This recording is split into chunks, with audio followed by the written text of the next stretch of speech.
خدا کا ہے، شمال بھی خدا کا ہے، جنوب بھی خدا کا ہے، ساری زمین خدا کی ہے، لیکن جس حصے پر، جس زمین کے حصے پر مصطفیٰ کا قدم آ جاتا ہے خدا اس خطے کی قسمیں اٹھاتا ہے۔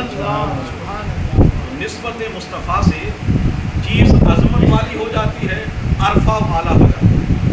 اب دیکھیے، جو عورت میرے مصطفیٰ کے نکاح میں آئی، قرآن کہتا محبوب یہ جہاں میں کسی عورت کی مثل نہیں۔ کہیے سبحان اللہ، سبحان اللہ۔ اے نبی کی بیوی تو جہاں میں کسی عورت کی مثل نہیں ہے۔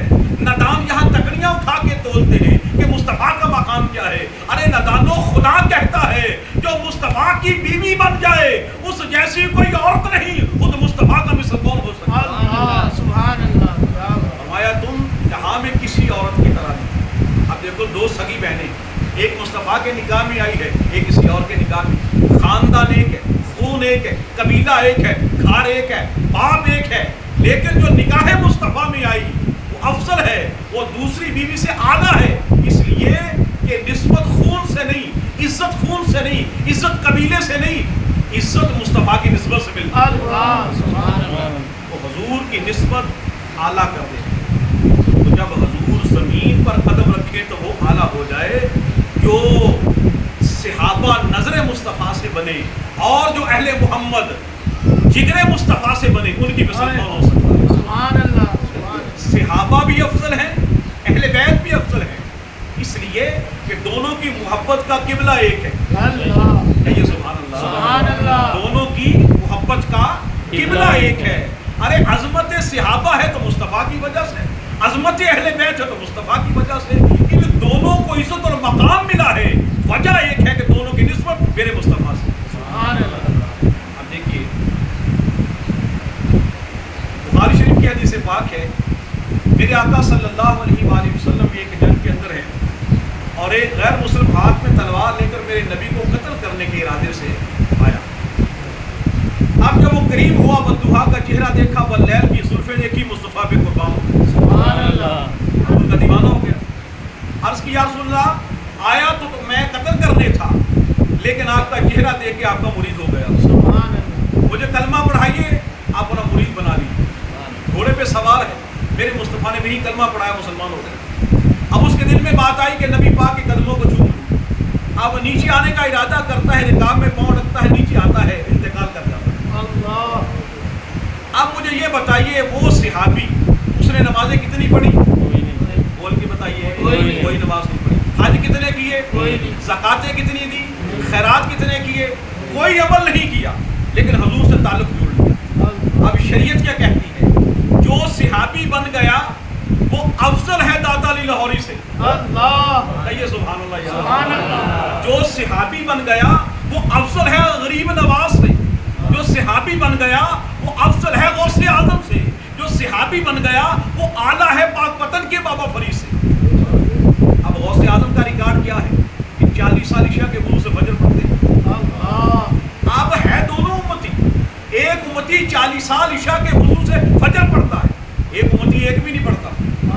اب آپ کی توجہ چاہوں گا، نہ پڑھنے والا پڑھنے والے سے اعلیٰ ہو گیا، نہ پڑھنے والا پڑھنے والے سے اعلیٰ ہو گیا۔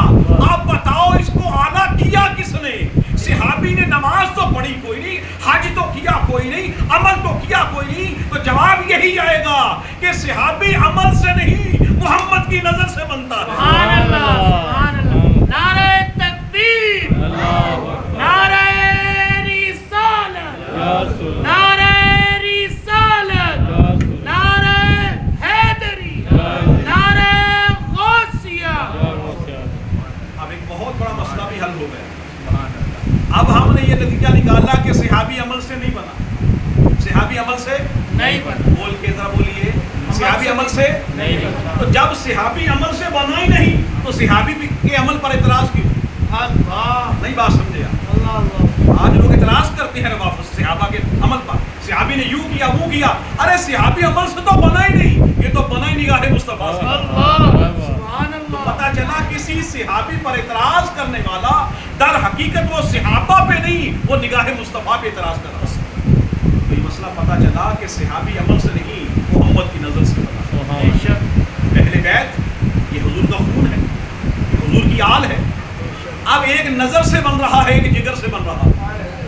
جب نظر سے بننے والے کا یہ حالت ہے کہ اس کے عمل پر اعتراض نہیں ہو سکتا، تو جو جگر سے بنے ہوں اس حسین اور علی پر اور فاطمہ پر اعتراض کیسے ہو سکتا؟ تو علی بھی بے مثال ہے، حسین بھی بے مثال ہے، ہر صحابی بھی بے مثال ہے۔ سبحان اللہ۔ اس لیے تو میرے پیر و مرشد نے یہ اس واپس کے دور کے اندر اس فتنے کو ختم کرنے کے لیے نعرہ لگایا کہ ہر صحابی نبی جنتی جنتی، بول کے ذرا بولیے، ہر صحابی نبی جنتی جنتی۔ خدا کی قسم یہ نعرہ تلوار سے زیادہ بھاری ہے واپس پر۔ اور میرے پیر و مرشد نے اس دور کے اندر صحابہ کی عظمت کو کے پرچم کو چار چاند لگا دیا اور بتا دیا کہ اصل عقیدہ اور ایمان کیا ہے، کہ جو مصطفیٰ کی آل کا بھی غلام ہو، جو مصطفیٰ کے صحاب کا بھی غلام ہو، اصل میں وہی مسلمان ہوگا۔ اللہ، یہی میرے امام کہتے ہیں کہ اہل سنت کا ہے بیڑا پار، اصحاب رسول نجم ہے اور نو ہے اطرت رسول اللہ۔ سبحان لہذا اللہ۔ یاد رکھیے، اگر وہ اہل بیت سے محبت کرتا ہے لیکن صحابہ کا منکر ہے، وہ بندہ بھی بے ایمان ہے، اور جو صحابہ کا منکر ہے، صحابہ سے محبت کرتا ہے، اہل بیت کا منکر ہے، وہ بھی بے ایمان ہے۔ بیڑا اسی کا پار ہوگا جو گھر والوں کا بھی غلام ہوگا، در والوں کا بھی غلام۔ اللہ